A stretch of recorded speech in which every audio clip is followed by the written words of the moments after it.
नमस्कार मंडळी.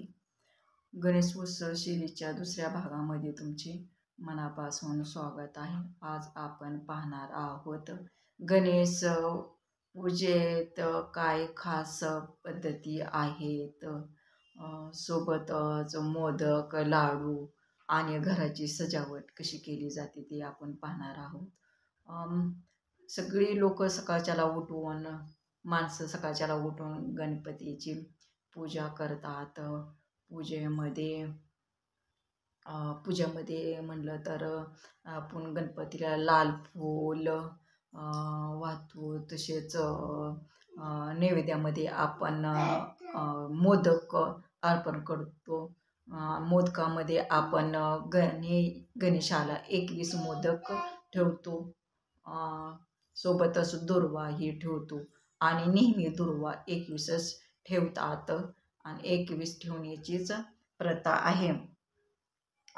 मूर्तीला स्वच्छ करून कपडे कोण कोण त्याच्यावर कपडे टाकतात, फुलाचा हार घालतात.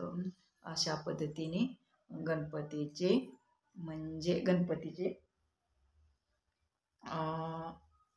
एक प्रकारचे हे म्हणा गणपतीला सजवलं जातं असं म्हणलं तरी चालेल. काय काय भागामध्ये लाडू केले जातात आणि ते भेटवले जातात म्हणजे काय तर लाडू करून ते दुसऱ्या घरी दिले जातात, त्याला भेटवणे असे म्हणतात. आजच्या दिवशी ओम गणगणपते नमः, ओम गणपते नमः, ओम गणगणपते नमः, ओम गणगणपते नमः, ओम गणगणपते नमः या मंत्राचे उच्चारण केले जाते. या मंत्राच्या उच्चाराने घरामध्ये सुख, शांती, समृद्धी लाभते. पहिल्या दिवशी जर सजावट पूर्ण झाली नसेल तर आजच्या दिवशी हे आपण करू शकतो. सजावटीमध्ये आपण फुलांचा हार, फुलांच्या माळा, लॅम्प्स म्हणजे जे दिवे असतात ते दिवे, जे अजून डेकोरेशनमध्ये आपण काय म्हणतात ते माझ्या आता लक्षात येईना या, जे बल्ब छोटे छोटे असतात, जे म्हणजे डेकोरेशन वाढू शकतात, चकचक चकचक करतात असे ते बल्ब आपण ठेवू शकतो. दोन्ही बाजूला जर समया जर ठेवला तर म्हणजे गणपतीचे आकर्षण आणखीनच वाढते. आजच्या दिवसाची गोष्ट आहे, तुम्हाला माहिती आहे का? गोष्ट जर ऐकायचं असेल तर तुम्हाला व्हिडिओ शेवटपर्यंत ऐकावं लागेल, तेव्हाच कळेल की गोष्ट काय आहे. तर गोष्ट आहे मोदक आणि गणपती. मोदकाची गोष्ट आहे, तर ती मी तुम्हाला सांगते. तर ती गोष्ट अशी आहे की एकदा पार्वती आपल्या स्वयंपाकघरामध्ये होत्या. त्यांना गणपतीसाठी काहीतरी बनवायचे होते, मग गोड बनवायचे होते. मग त्या विचार करू लागल्या की माझ्या बाळासाठी काय बरे बनवू आज मी.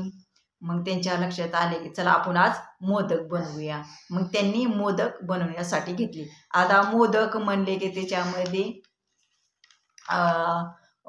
गुळ येतो, अजून नारळ येतो आणि मोदक म्हणले की गोल असतात हे आपल्याला लगेच लक्षात येते. मग त्यांनी ते मोदक करायला घेतले. ते मोदकाचा सुगंध इतका इतका दरवळत होता की ते सुगंध आणि गणपती बाप्पा त्या स्वयंपाकघरामध्ये धावत पळत आले आणि त्यांनी त्या आईला विचारले की आई, माझ्यासाठीच तू मोदक बनवत आहे ना? मग तेव्हा ती पार्वती माता म्हणाली की हो रे बाळा, मी तुझ्यासाठीच बनवत आहे. ते मोदक पाहून गणपतीला खूप आनंद झाला होता. त्याला वाटत होतं की कधी आपण मोदक खाईन असं वाटत होतं. मग त्यांनी एक मोदक खाला. एक खाला म्हणजे ते पूर्णच खाला, असं म्हणजे तोडून खाला नाही, संपूर्णच खाला. आणि मग त्याला इतका इतका आवडला का नाही, त्यांनी सर्वच मोदक खाऊन टाकले. आणि मग पार्वती माता हसल्या आणि म्हणाल्या, गणपती, मोदक म्हणजे नुसता गोड नाही, जो मोदक बनवतो त्याचे हृदयही खूप मोठे असते.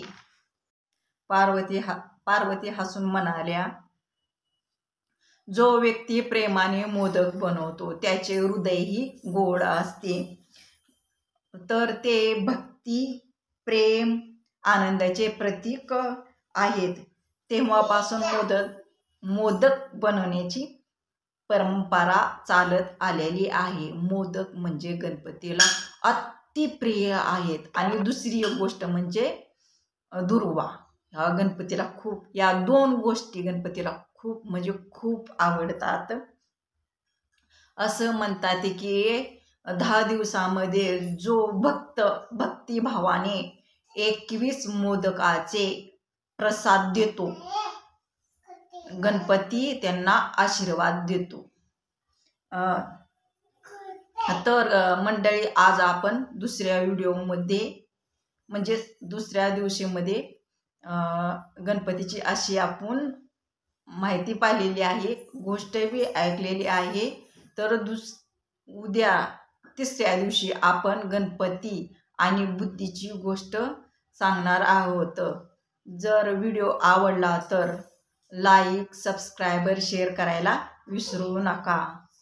आणि जर उद्याच्याला तुम्हाला जर गोष्ट ऐकायची असेल गणपती आणि बुद्धीची, तर व्हिडिओला